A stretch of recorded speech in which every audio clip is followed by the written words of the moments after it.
Hey team, welcome to a little segment I've called Q&A with A, and A being for Adam, question and answers with Adam.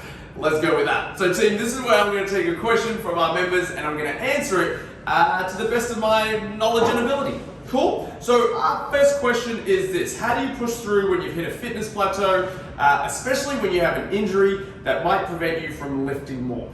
Great question, and probably a common problem that a lot of people encounter. Alrighty, so the first part to that: how do you push through when you've hit a fitness plateau? Two things you need to do to punch through a fitness plateau. One, change shit up. Two, you gotta refocus your goals. Alright, so change shit up. The reason I say that is because whatever you're currently doing is not challenging you enough, therefore you're at a plateau. Alright, so you need to change things up radically so your body is starting to be challenged a lot more. And with challenge comes adaptation, with adaptation comes strength, becomes results, comes everything that you're after in fitness. Alrighty, so what that might look like: say you've been doing your strength work, say you've been doing squats, and the class is on a front squat cycle, and you've just kind of topped out at your front squat. You're not getting anything out of it, you're not feeling like you're getting stronger. An option would be to start doing your front squats with kettlebells. That's simple, change it up. And what that will do is it will uncover weaknesses that you have. Alright, and as soon as you find a weakness, it's the best thing because you can attack that weakness and make it a strength. And then when you go back to the barbell, I guarantee you will not only pass your last lifting numbers, you're going to leapfrog them by a whole lot. Alright, because what you've done is uncovered a weakness that's been holding you back where you've been. You've uncovered it, you've focused it, you've gotten stronger, you've made that weakness a strength, and now when you step back to the barbell, you're a stronger athlete going to lift more weight. Alrighty, so change shit up. Alright, that's one example. That's an example of squats with kettlebells. But whatever you've been doing, you need to change it up. Alright, and if you need help with that, obviously come see the coaches and we can help you. Whatever's written on the board in our workouts, that's the general rule. That's the workout, right? But if we need to change it to adapt it to you, that's our job. Yeah, come and talk to us and we can do that for you. Cool. The second part to it is refocus your goals. Alrighty, so goals are really important in order to keep kind of your motivation or your, more importantly, your consistency with your training. Alright, if you've hit a fitness plateau and you're just like, I don't know what I'm training for, well, that could be one of the reasons for your plateau as well. Alrighty, so you got to refocus those goals. And you know, when we talk about goals, we want, you know, big goals, goals that if you want serious change, when you write a goal, you should be like, I don't know, man, I don't know if I can do that. That type of goal is fucking exciting, because if that's your initial response where you're like, well, I don't know, I can do that, and then you set a plan in action and you achieve that, and then when you achieve it, you look back and go, fuck, I didn't know I could do that, and look at me now, doing it. Do you get what I mean? Like, that's really exciting. So refocus your goals. Find something that excites you and makes you a bit nervous, even a bit scared to aim for, and then I guarantee you that is going to punch you through your plateau, because it gives you a whole new sense of energy with your training. Alrighty? If you need help with goal setting, let me know. Can definitely help you out with that as well. Cool? So that's that first part of the question. How do you punch through fitness plateau?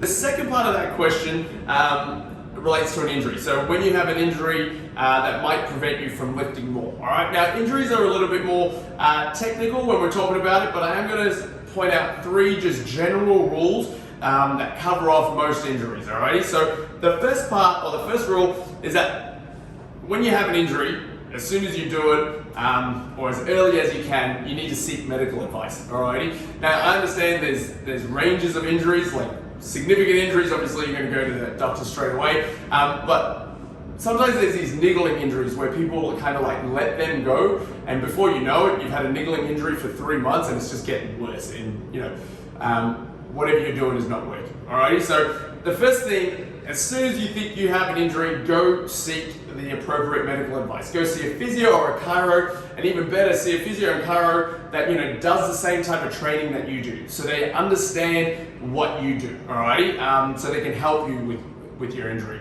And when you go see that professional, definitely get a plan, like an action plan of how you're going to improve this injury. Alrighty. So one thing with injuries, a lot of people think that injuries are with you for life. They're kind of like, you got to manage them for life.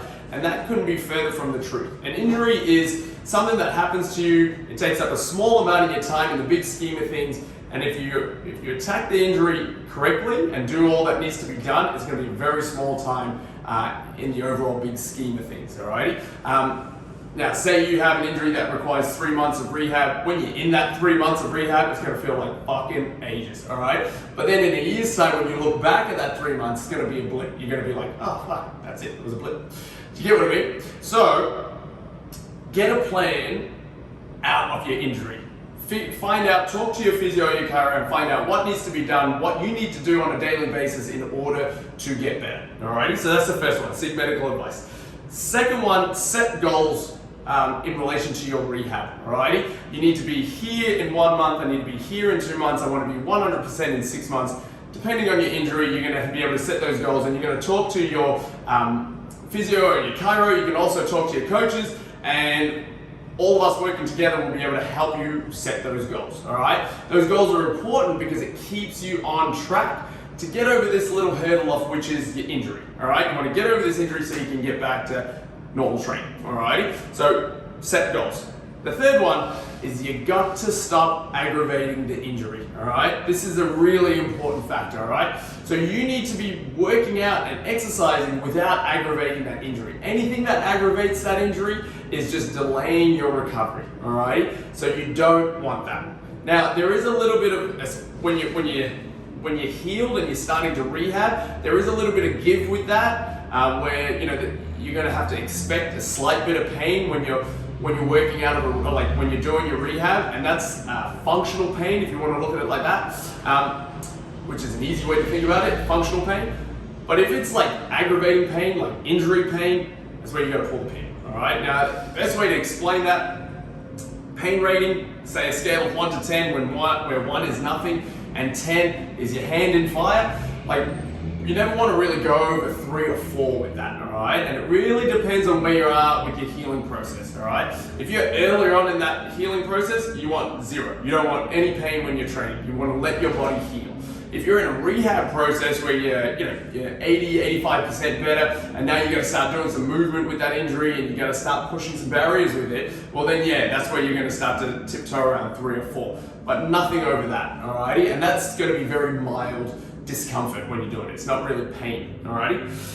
So it's really important that you stop aggravating that injury. You've got to let your body heal, and you got to give it your body time, alright? And time could be very, very individual to people, alrighty? So it depends on how you're eating, how you're sleeping, how you're doing your exercises, if you're resting correctly. You know what I mean? So these are all things that you need to take into consideration when you're rehabbing your injury. So do stuff that doesn't aggravate the injury. Now, if you need help with that, this is where our coaches love being able to change the workout so it makes it more accessible to you. Alrighty, so if there's certain movements that aggravates your injuries, you've got to talk to the coach, and then we'll be able to change the workout and make it accessible so you can do the workout without it causing pain.